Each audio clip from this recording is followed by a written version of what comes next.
The rain lashes against the windshield on a lonely Texas bridge. Don Piper grips the steering wheel, his knuckles white against the dark. Suddenly, a massive 18-wheeler drifts across the center line. Steel screams against steel as the impact flings his car into the guardrail. Then, a heavy silence follows, broken only by the rhythm of the rain. Paramedics arrive, their flashlights cutting through the gloom. They check for a pulse, but they find nothing. They pull a cold tarp over the body. Don is declared dead at the scene. 90 minutes pass. The wreck remains a tomb of twisted metal, but Don is no longer there. He stands before a gate of blinding light. It is not the sun, but a radiance emanating from everywhere at once. Faces begin to emerge from the glow.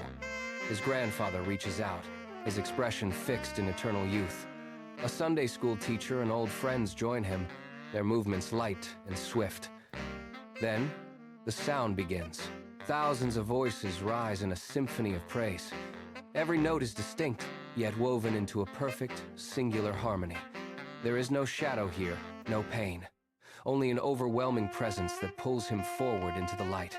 It is a place of absolute peace, where time seems to stand still and every soul is whole again. Back on the bridge, Dick Ohnrecker pulls his car over.